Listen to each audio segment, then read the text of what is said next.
the truth. Welcome to Drop Me Off in Nashville with Scotty and friends. Welcome to Drop Me Off in Nashville.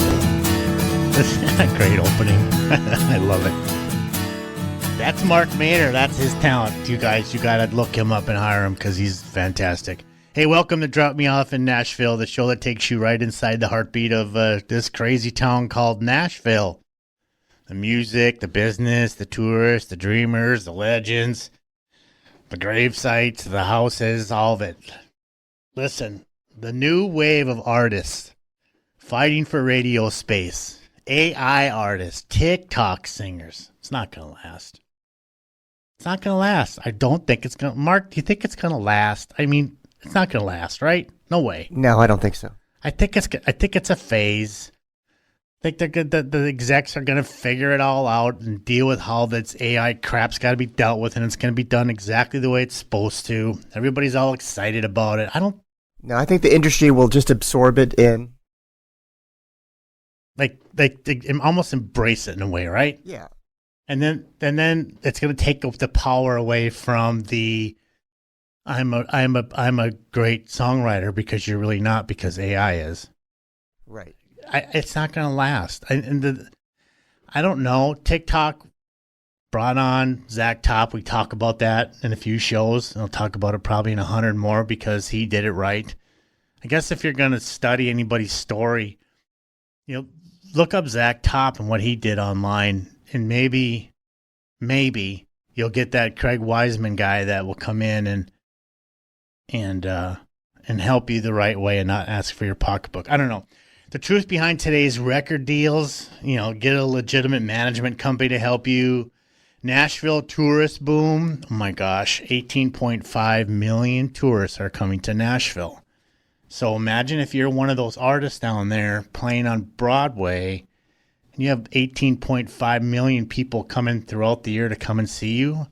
Talk about a free stage. I mean, that's almost better than going on the road. You're not going to play in front of 18.5 million people when you're on the road. You know what I mean by that. The bars only hold 400 or 500 people. The real life of honky-tonk musicians.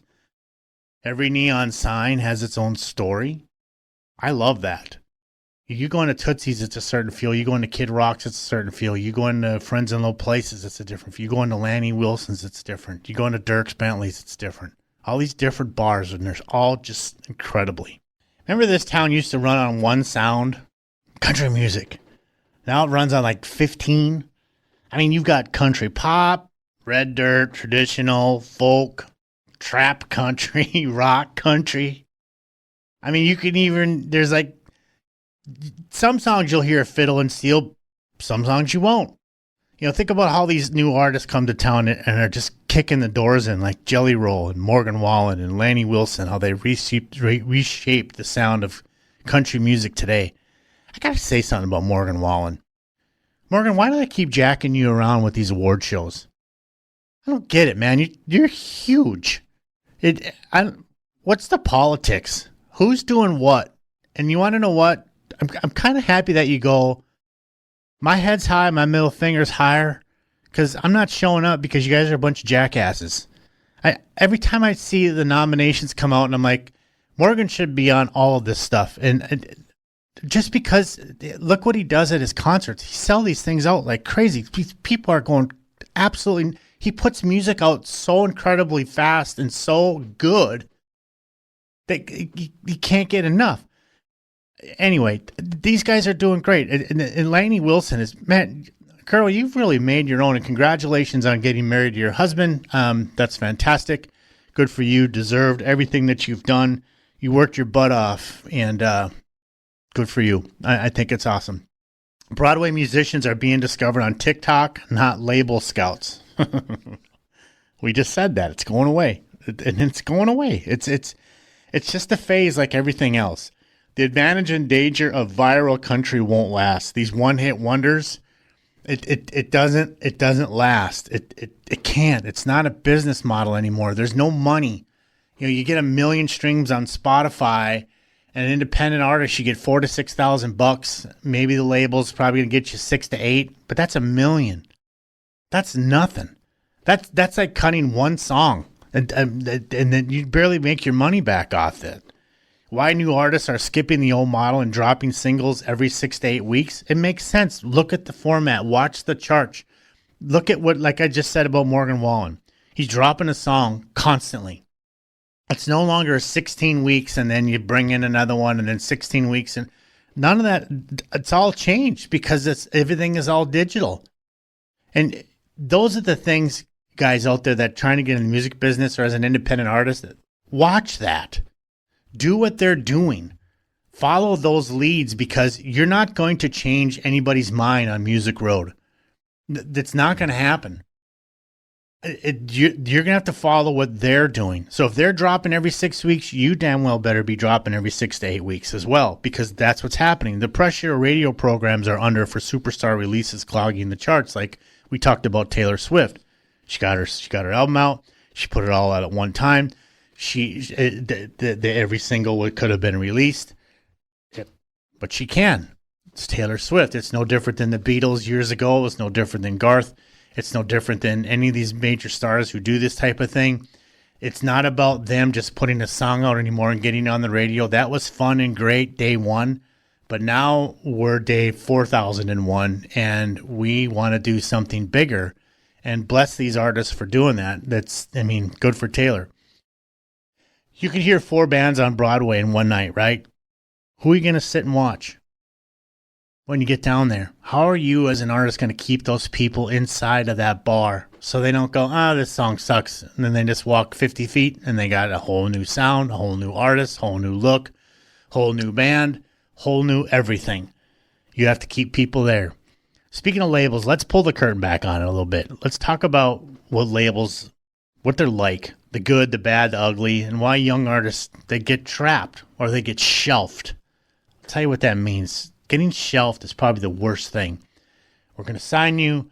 We're going to do something with you, but we need you to write with these people for a year. After a year, nothing happens. The songs that come out aren't good enough.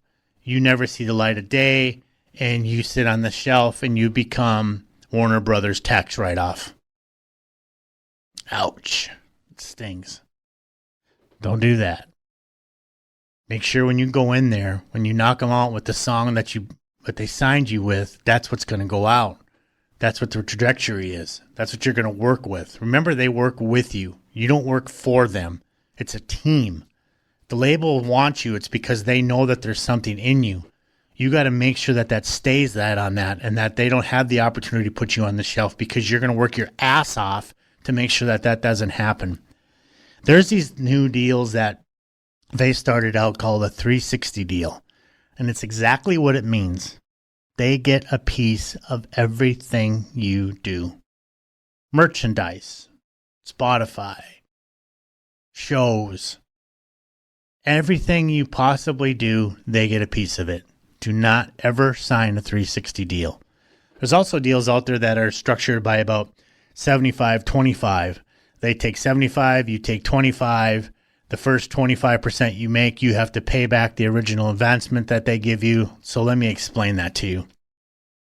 Somebody comes in and they say, I want to sign you. I'm going to give you a 75-25 deal. That is a damn good deal. We're going to give you $100,000 up front to make your record, whatever that. I'm just making these numbers up. So here's $100,000. So when your $100,000 comes in, it just doesn't go to pay that off, right? No. The labels keep 75% of that. And then the 25% that you owe them is what goes towards the $100,000 that they gave you up front. So your little 25% that you got goes towards the advancement that you got.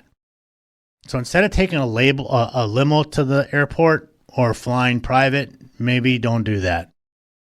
Not till you get your shit together, because you have to. It's a loan. You have to pay that money back.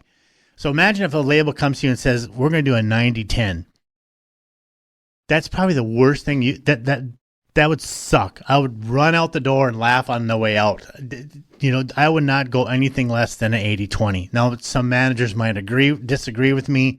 Some lawyers may say, "Take the deal. It's better than no deal," and then renegotiate later. after you get sued. That's always the joke in Nashville. You're never successful until you get sued. But think about it. When you get an advance, you have to pay that back. So imagine on a 90-10, you have 10% of the money that comes in. You have to continue to pay back the $1 million, the $100,000, the $50,000, whatever they give you before you're going to start to see money. What labels want in 2025 is going to be a little bit different than what it is in 2026. They want already built fan bases, clean metrics, and touring proof. They have to see it. What are you doing? Remember in the previous show, I talked about data and how important it is to make sure you keep all your data. This is why. Words mean nothing. They need to see it in proof. The hidden cost of fame, image, branding, content output, the pressures that you go in. It's not easy being famous. I will tell you. How do I explain this? I guess the best one to explain it would be with Montgomery Gentry. And rest in peace, Troy Gentry. Montgomery Gentry, Eddie, he wears that big black hat.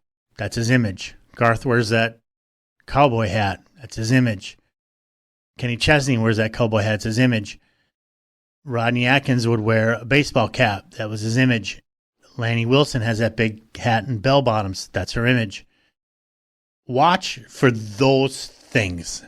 When you're studying artists, when you find your favorites, like I've always told you, Charlie Pride, Loretta Lynn, Garth Brooks were my three.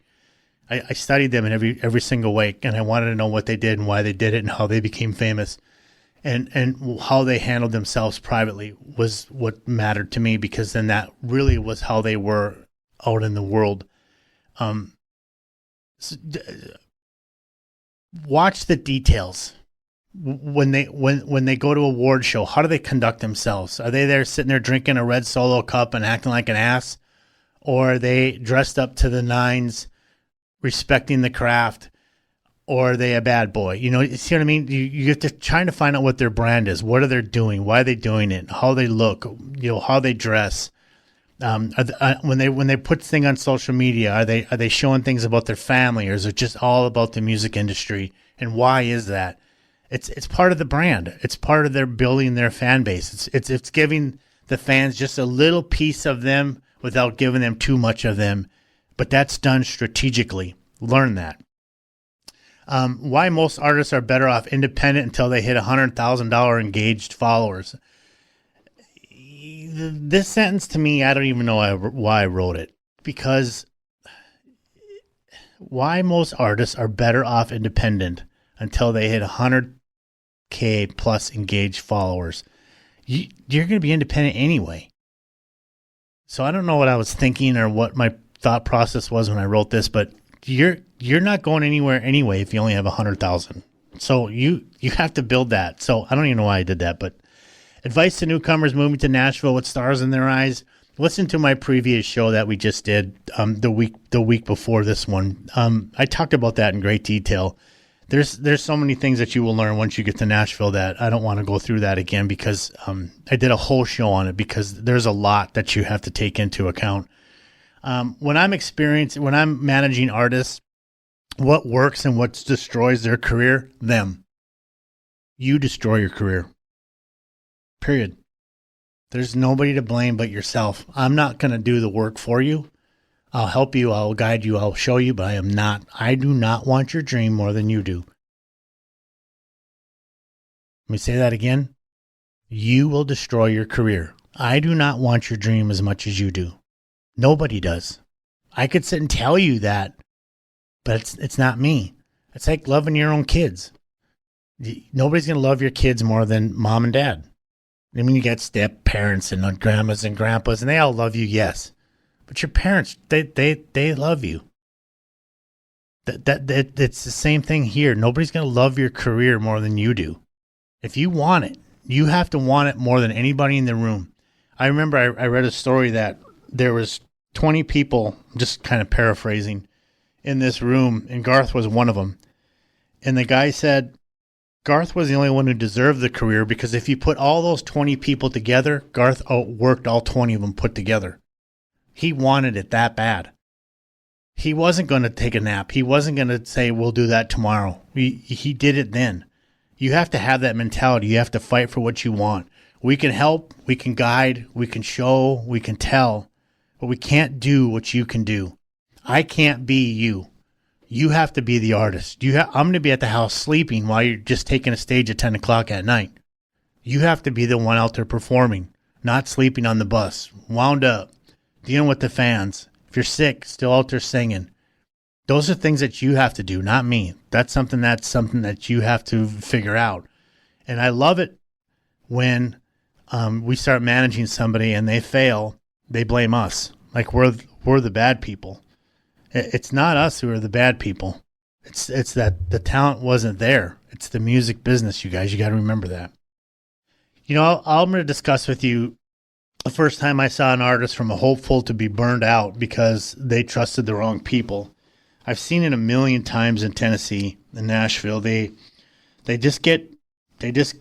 start believing their boyfriend, their girlfriend, Bill, who's been around for a little bit, you know, or has an opinion. You got to surround yourself with people that mesh with you. When somebody gives you opportunities, don't say no. Say yes. Even if it's uncomfortable, even if it doesn't feel right. Let's say somebody says, hey, I got these demos I want you to sing. Sing them. Who cares? It's experience. And then if somebody's offering you that gift to sing those demos, do it. Don't listen to what your girlfriend says or what your boyfriend thinks or your wife or your husband or what your neighbor or your lead guitar player feels about it. Take these opportunities and run with them because they're a gift. You don't have to pay for anything. You're gonna get experience in a studio. That can only be better. You're gonna learn more songs. You're gonna learn how to phrase. You're gonna learn how to work with other people. Take those opportunities and run with them and be grateful that somebody asked you. That doesn't mean that you're signing a record deal because somebody asked you to do something for you or to help them in some way, especially if it comes time to anything to do with your career. So if I wanted to be an engineer or a producer, I would sit with Mark Maynor every night and ask him if I can just intern and watch and learn everything that he does, take notes, ask him questions without bothering his craft, and just sit there and go, Mark, teach me everything you can. What can I do? You want me to go get you coffee? Fine, go get you coffee. But when I come back, can I sit here for an hour and watch how you work? And I would absorb everything that he does. And that's the same thing in the music industry. You have to do the same thing. You're the only one to blame when you fail. My dad taught me that long ago. The biggest F word in our family was fail. You only have yourself to blame. When you blame somebody else, you're just a coward. That's the way I look at it. You have to take it and run with what you're good at. And if you make a mistake, you make a mistake, but you learn from it. Now that mistake is not going to happen again because you've already been through it. We'll be right back after this. Hold up now, quick pit stop. If you're enjoying the show, make sure you're following Drop Me Off in Nashville on Spotify, Apple Podcasts, iHeart, Amazon Music, and Audible. All them good places your mama listens when she's cleaning the house. All right, let's get back to the madness. Hey, welcome back to Drop Me Off in Nashville. I was just sitting here thinking about all the different places that I've been down on Broadway, and I've watched all different kinds of musicians and bandmates and lead guitar. And I remember this one time I was in this bar, and a guy had flip-flops on. First thing, as a manager, I thought, okay, is that his gimmick? Like, is he, quote-unquote, the Kenny Chesney type that he's going after the coastal, and that's going to be kind of his thing? And I saw him a few more times after that. Then it was tenors. Then it was a pair of cowboy boots. And then it was, this guy just doesn't give a shit. It's not about that for him. He just wants to play guitar. And he's not looking for an image. And as a manager, you kind of go, what the hell is he doing? But at the same time, you have to kind of go, well, this is just what he wants to do. He just wants to play and have a good time. And I don't think he cared if he was playing the Grand Ole Opry or he was playing that stage. He just wanted to play guitar. But in my mind, as a manager, I go, God, what are you doing with flip-flops on the stage? You kind of look like an ass. But shame on me for thinking that way. You know what I mean? It's just the way it goes. Anyway, the reality behind the neon lights, when you're playing down on Nashville and you're playing for tips and you have to work 4 hours, you guys. That's 4 hours of music. Now, granted, you could, like Collier does, he usually pairs people up because he knows the vocals and he knows how somebody could wreck their vocals. So a lot of times he'll put two people on the stage. So it's about 2 hours a piece of working. But imagine you have to go up there and, like everybody ever see Hank Williams Jr.? I know I'm all over the place right now, but I was just thinking about this. When you go see Hank Williams Jr., he sings all of his songs, but he never sings them the same way. He changed the vocals up. But I hated that when I went and saw Hank because I love Hank. But I get it now because imagine you playing down on Broadway and having to sing Friends in Low Places 12 times a night, 12 times a week. You're going to get tired of it, right? Over time. So think about it as being a recording artist. The songs that you pick, you better damn well know that you're going to be singing them for the next 50 years of your life if you have any kind of success. So make sure that they're good ones when you pick, because I can't imagine going, God, I don't really like this song, but my label wants me to sing it, or my producer's brother wrote it and I'm kind of doing him a favor, but I don't really like it. And then you have to sing that shit. Ugh. Anyway, I don't know why I got off on tangent, but we're talking about neon signs. So you're playing these 4 hour sets and you're working for tips. What that means is the bar doesn't pay you to play there. You have a tip jug. And it's when you get this tip jug, go watch the best and learn from John Stone and Scott Collier and the veterans down there on how to work that tip jug appropriately. Don't shove it and keep in your people's faces out there and the audience and, kind of make them pay you. It's a tip jug. It's not required. It's a tip jug. So there's no covers in Nashville anywhere. You walk in, it's free music, but there's this tip jug. And I've said this a million times, you guys. There's people making 6 figures down there playing 4 or 5 nights a week off the tip jug. So realize it's a craft. It's not, here, I'm not walking away from you till you put $2 or $5 or $10 or $20 in this jug. If you want to put it in, great. If you don't, you don't. You don't walk it around every 15 minutes. You walk it around when it's appropriate, and you do it with class. You explain to the audience that you're playing for tips, and this is how we feed our families, and they're more likely to throw money in there, which works. But it's the grind. It's the beauty and the brutality of the grind of playing down on Broadway. It's tough. And why the musicians there, they're like almost like your family, because you rely on them. And you have to know that they're going to be there for you every step of the way. But just make sure you're surrounding yourself with good people down there when you're working your shifts. And remember, build your brand. You have the free audience, 18.5 million people coming in 2026. You have a free brand. You have a free stage. You have all kinds of people who love music that could own bars in their own state. They could be in charge of festivals back in their in Washington, and they hire the talent, and they just came in there and they're like, wow, this gal is great. I want to bring her to Washington and open up our festivals because she would do great there. So you just don't ever know who's going to be in the audience when you're working with that many people on Broadway. It's free advertising. I've always said, and I'm not sure how bars handle this, but get yourself like a little banner. Go on Vistaprint. You can design it yourself. It's not hard. They literally make it so easy on Vistaprint. And you can make your own little banner, put a little QR code, put a nice picture, make sure your name of who you are, your band sticks out loud and clear, reference it stage right, let it just live there. And people can kind of know who you are. If they have their phone, they can just walk up and click it. They don't have to worry about you saying your name throughout the night. And you have free advertising. And if somebody wants to get in touch with you, they can. Now, where that QR code goes matters. Make sure that website that you send them to, that you can make on GoDaddy for like $16 a month. It's a simple one page. Get in contact with me. Send me an email.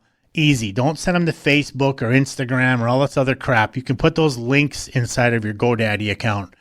But if they want to hire you, make it simple for them to find you.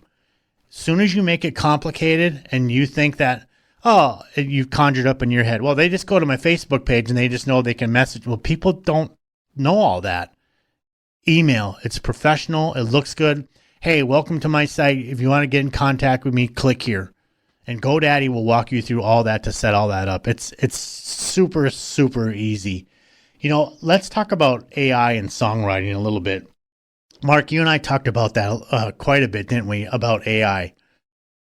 What do you think now? I mean, are you hearing the rumbles on TV and on socials that AI is just, what's going to happen? What do you think? I hear both sides. I hear people that are excited about AI, and I hear people that are terrified. I kind of feel like the people that are afraid and they think it's going to destroy the world haven't really looked at it or understood it. I kind of feel like a lot of people that I talk to use it as a tool and understand what it is, Yeah, the thing about it is, I just want the Copyright Office to figure it out, and BMI and ASCAP, especially in the music. Listen, AI for,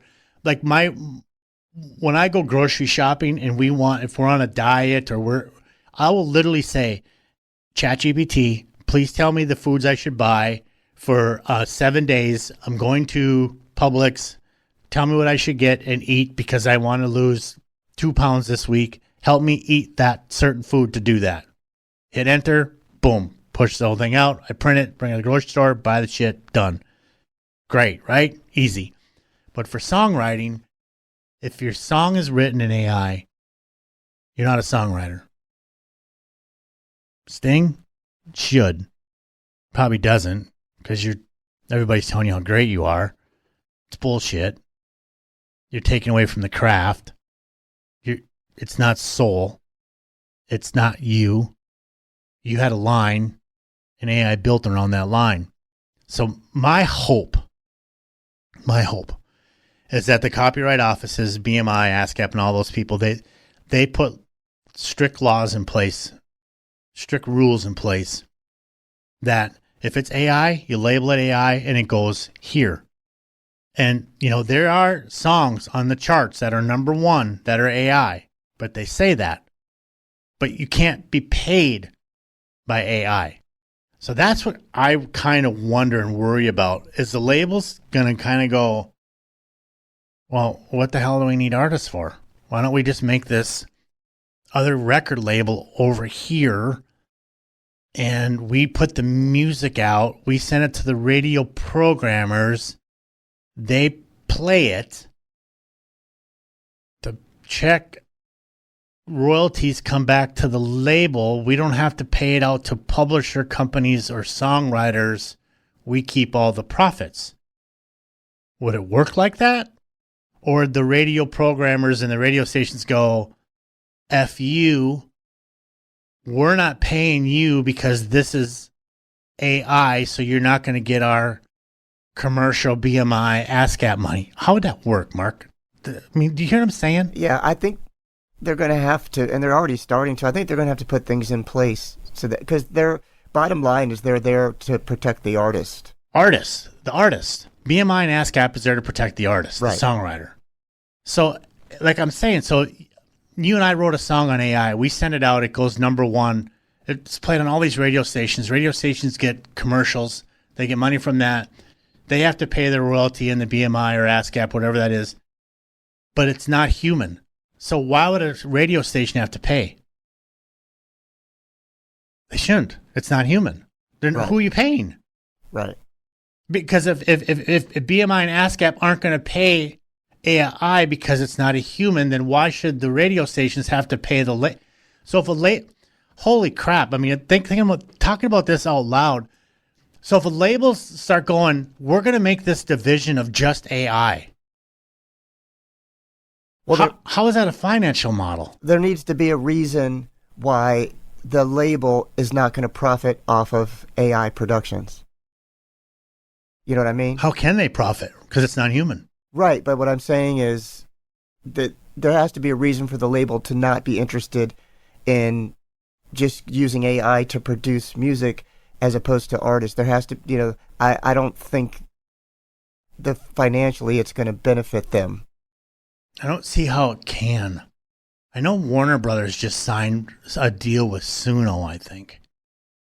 Don't quote me on that. I got to look it up. That may be, though, because the other part of the whole AI thing, as far as rights go, is when they created all the algorithms for AI, and because they had to put all the information in, all those years of music and everything in for AI to have something to pull from. So, like, if you're going to make a country song and you say, I want a female country singer, I want a waltz style tempo, AI has to understand all that. So what happened is the people who designed AI didn't have permission to take all that music and put it in for the algorithms. So I think a lot of the deals that are being worked out have to do with that. Does that make sense? Yeah, completely. And there's this lawyer that I follow. I don't remember her name, and I apologize, but she has red hair, and she's super smart when it comes to them. She's suing everybody with this. She's a high-end music. I'm going to find out what her name is and write it down, and I'll tell you guys who it is so you guys can follow her. But she's super smart, and she gets this crap, and it's just a continuing revolving door of, I don't understand where this is going to go. I mean, at the end of the day, it has to be human. And I think everybody's agreeing on that. So that's why I'm not, losing sleep over it. It's just so new that there's so many questions like what you brought up.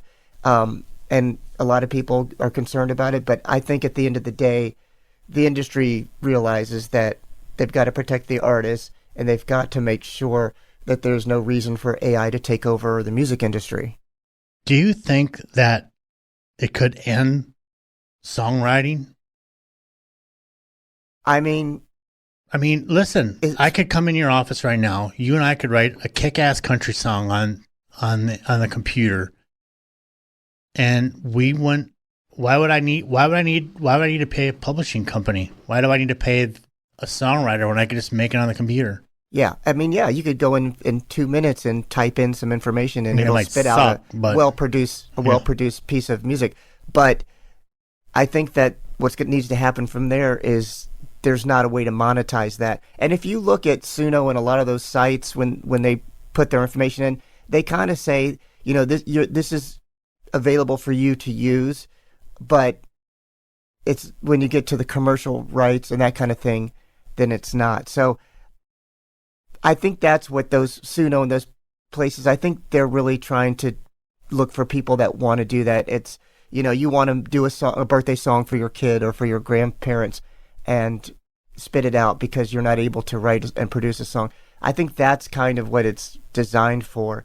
So the industry just has to be careful not to let that take over for artists. Yeah, because if I was a record head, I would call, Mark, come in, Mark, let's meet, or whatever. You come in, I'm like, hey, Mark, I know you got 50 million songs out and they're all great and you're selling out stadiums, and why don't you just write your own stuff? I mean, you're a songwriter, so I'm sure you got some stuff scribbled down on a napkin or on those buses that you've written down or heard lines over the time. Let's just plug those in, and then we'll take that, throw it in Suno, it'll pop out, we'll fix it, make it better, and then go cut it, and then go to work. Yeah. I mean, let's not call Bill and Scott to come over and write for us anymore because it's not necessary. Yeah, I think it's definitely going to affect that end of it because, it's like you have a songwriting partner with you at all times. In your back pocket. Yeah. Yeah. I wonder how this is going to go down.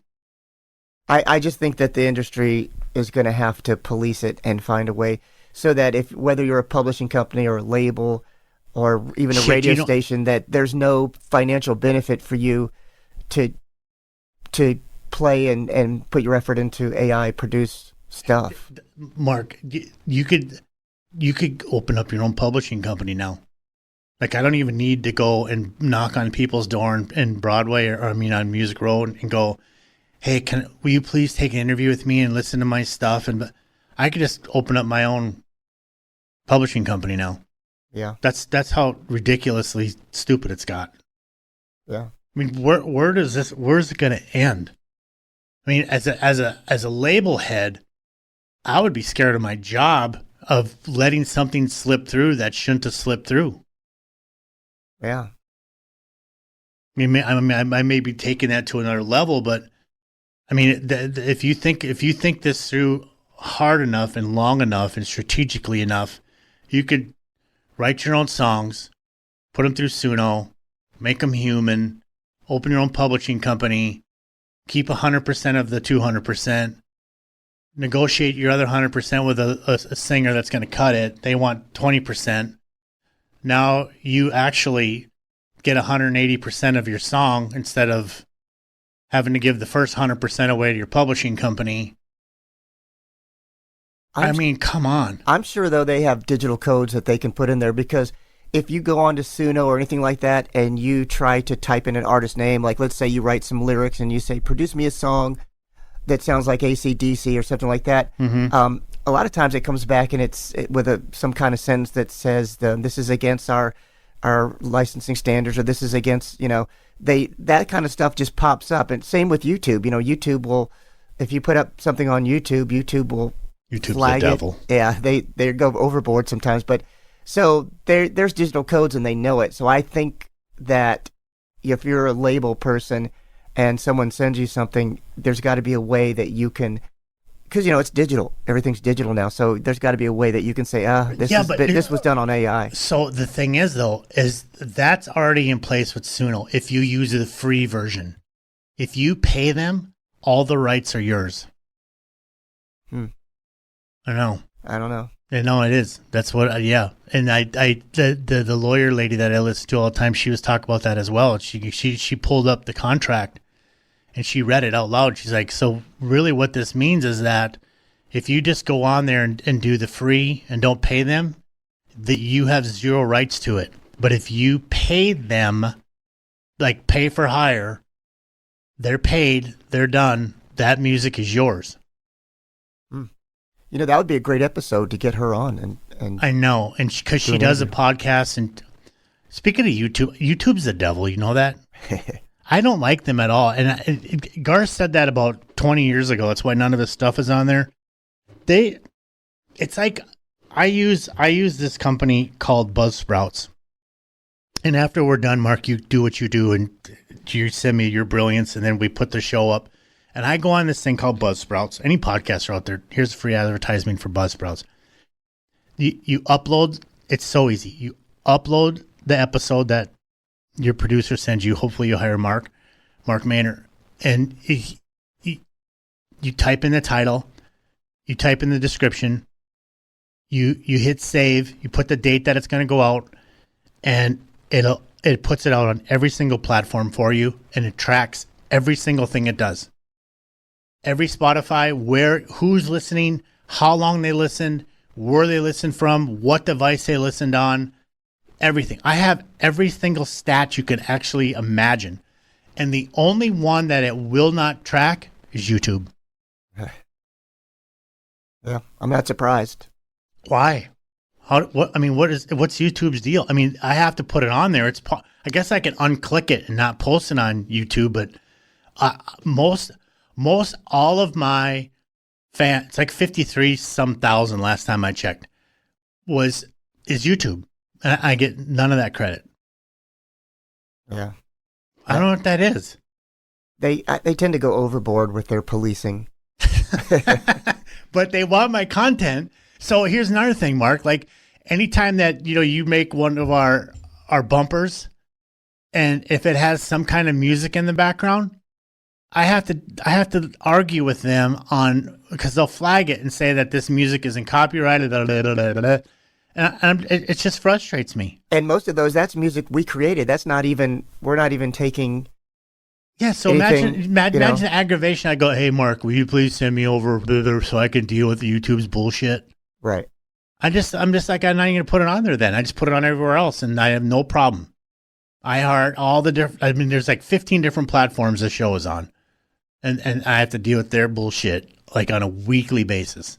It was kind of funny because you came in here and you're like on the you're going to run my company's promotion, and I'm going to run the one without music on it, because we know what's going to happen. They're going to flag it, and I don't understand that, because I mean, and I guess I could understand it if we were playing like Thriller underneath it or something, or yeah. But how can all the other platforms say it's okay, and just Mr. YouTube assholes, you guys don't? I don't like you, YouTube, so I don't care. You can take my stuff down. You can do whatever. I do not care. What am I to you? Because this isn't about that. I have 100 other platforms that this show plays on, and I get zero things from you anyway. You're not doing me any favors. The only thing that you're doing for me is giving me somewhere else to put it that actually people are watching. But I just made commercials now that we advertise everybody but YouTube. And again, not that matters. Like, they give a shit about Scott Hooger's podcast, Drop Me Off in Nashville. I mean, I understand that. But at the same time, I don't understand. It's just more content. And if it's good content, why wouldn't you put it out there? And it's not like I'm looking for money from them. I'm just looking for not so much damn aggravation. Like, if I was an artist, an independent artist, what the hell are you going to do if you want to put your song on there? I mean, imagine all the hoops you probably have to jump through to prove that it's yours. It's copywritten. I mean, you probably have to upload all this stuff, send it into them. I can't even imagine that aggravation. I don't know. Anyway, they need some competition. Do you think that's what it is? It's like Spotify. Spotify needs competition too. They become bullies. Yeah, they've got a monopoly on their what they're doing. Yeah, we'll be right back after this. Some parts of Nashville are, should we say, a bit seedy? Oh, howdy, mister. You got an itch that needs scratching? I was just fetching a fresh pitcher of iced tea. I bet Scott and his friends know where they are. Stay tuned and find out. Hey, this is Howard Decker with the Straight Country Tribute Band, and you're listening to Drop Me Off in Nashville podcast with Scotty and friends. Hey, thanks for hanging in there at Drop Me Off in Nashville. My show was going to go a totally different way today, but I'm so glad that Mark jumped in. Thanks, Mark, for helping me on this one, because this AI and Suno stuff I think it's an ongoing conversation. Maybe people are bored with it. I don't know, but I guess the advice I would give today, sitting here, mid-January 2026, write your own stuff. Be proud of it. And it may not be as good as you can get it. Use these other tools as tools, not as your guide, not as your do the work for you. Use them as tools. Use them what they're meant to be used as. Because in the long run, when this all does get figured out, the last thing you want is a lawsuit on your hands, or mud on your face, or people thinking that you played the game and you got one by them. Write your own stuff. I think that would probably be the best thing that you can do. Right, Mark? I agree. Thanks for listening to Drop Me Off in Nashville. You guys, 2026 is here. Enjoy it. Follow your dreams. Don't ever give up. And if you go to Nashville, do the best you can, because people are watching. About 18.5 million people are coming to that city this year. Thanks a lot for listening. Take care. Thanks for joining Scotty and Friends. Don't forget to like and subscribe to join the Drop Me Off in Nashville family. Engineering and production provided by Podcast Production Music. Well, Nashville, can't thank you enough for all the time. Y'all come back now. Here?